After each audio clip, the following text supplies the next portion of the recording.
Minister, the astronomical increase in fuel costs have pushed hundreds of thousands of Irish households to the brink, and the statistics laid out in this motion are quite shocking. We've had more than 30 different price increases from energy suppliers in the last year, and costs have risen by around €500 per average household. Home heating oil has increased by over €600 for 1,000 litres this year. Coal has increased by €4.50 per bag last week, and we're expecting major increases in the coming weeks and months. Next month alone, gas will increase by 30% and coal by a further €2.50 a bag. And these figures mean one thing for low and middle income families. It means hardship and the real risk of poverty. And we know that up to 475,000 households in Ireland are at risk of energy poverty. In January, 37% of people reported having to cut back on essential heating and electricity use, and we know that that figure is much higher by now.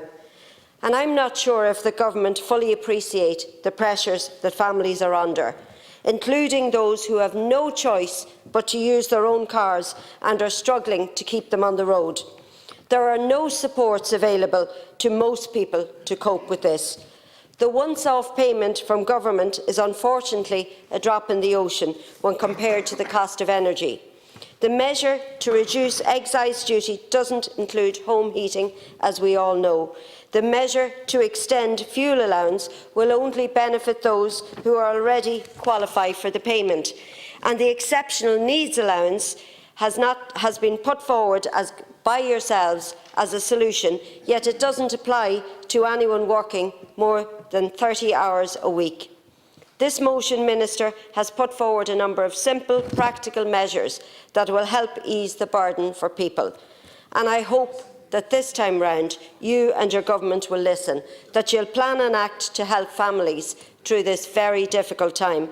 And I appreciate that you have introduced some measures, but you're simply not doing enough. And you've heard that from everybody in this chamber today. And what you need to do is act now, plan to bring in measures over the forthcoming months to ease the burden on families and working people. And the question is, are you prepared to do that or to turn a blind eye to it?